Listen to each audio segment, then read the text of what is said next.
Dopo 2 anni con la maglia del Paris Saint-Germain, Dani Alves ha annunciato l'addio al club di Ligue 1 e lascerà così la società parigina a parametro zero. Il brasiliano potrebbe decidere di tornare in Spagna e, come riporta il Desmarque, il Siviglia sarebbe piombato sul giocatore. Per lui si tratterebbe di un ritorno. Il Siviglia, infatti, è la squadra con cui ha esordito in Europa e proprio Monchi, ex dirigente della Roma e attualmente nel club iberico, è l'uomo che lo ha scoperto. Monchi è stato il primo a capire il talento del brasiliano e a portarlo in Europa nel 2002. Dani Alves potrebbe decidere di non chiudere la porta al club andaluso, ma sembra anche intenzionato ad aspettare un'eventuale chiamata dalla Premier League, dove non mancano le pretendenti. Sicuramente sarà un'estate bollente.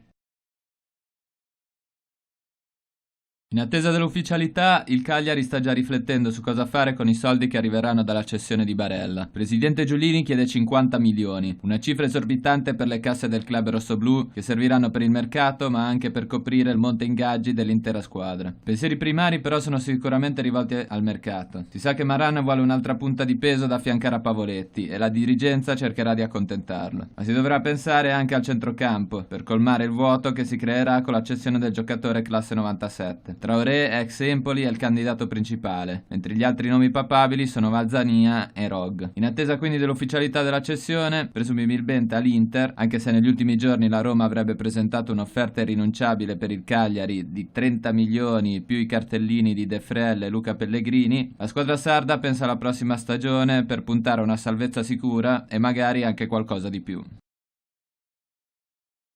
Gabriele Oriali torna all'Inter nel ruolo di First Team Technical Manager che ricoprirà a partire dal 1 luglio 2019, a comunicarlo il sito ufficiale del club nerazzurro. L'ex campione del mondo con l'Italia nel 1982 resterà comunque in carica nelle sue funzioni all'interno dello staff della nazionale maggiore fino alla conclusione dell'Europeo 2020, come anticipato dal presidente federale Gabriele Gravina. Un doppio ruolo per Oriali quindi, considerata la volontà del dirigente azzurro e del CT della nazionale Roberto Mancini di proseguire il positivo rapporto di collaborazione in essere, d'intesa con la dirigenza del club nerazzurro che ha dimostrato la massima collaborazione alla definizione dell'accordo, ha comunicato ad Oriali la disponibilità della FIGC al suo ingresso nei quadri dell'Inter e alla contestuale prosecuzione del suo lavoro con gli azzurri.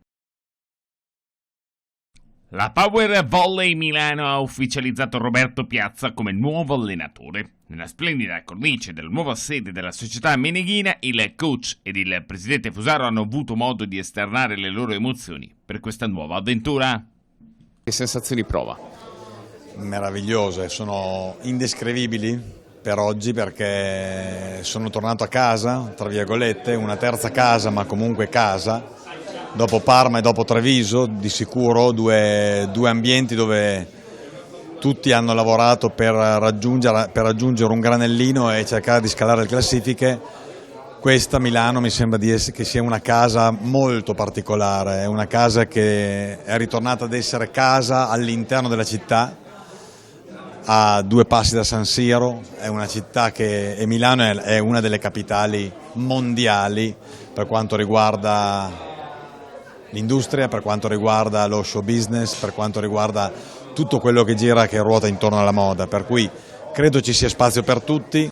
Ho detto anno zero perché finalmente siamo tornati a casa e quindi non sappiamo come risponderà il pubblico, non sappiamo come risponderanno le società, non sappiamo io sono molto fiducioso perché ovviamente lo dico più per scaramanzia che per altro, però direi che è un anno davvero un anno zero, perché è l'anno in cui noi cominciamo a mettere piede nel nostro territorio e poter essere anche utili al territorio e a tutte le società minori, a tutti i ragazzi che si affacceranno al mondo dello sport, al mondo della cultura e al mondo del lavoro.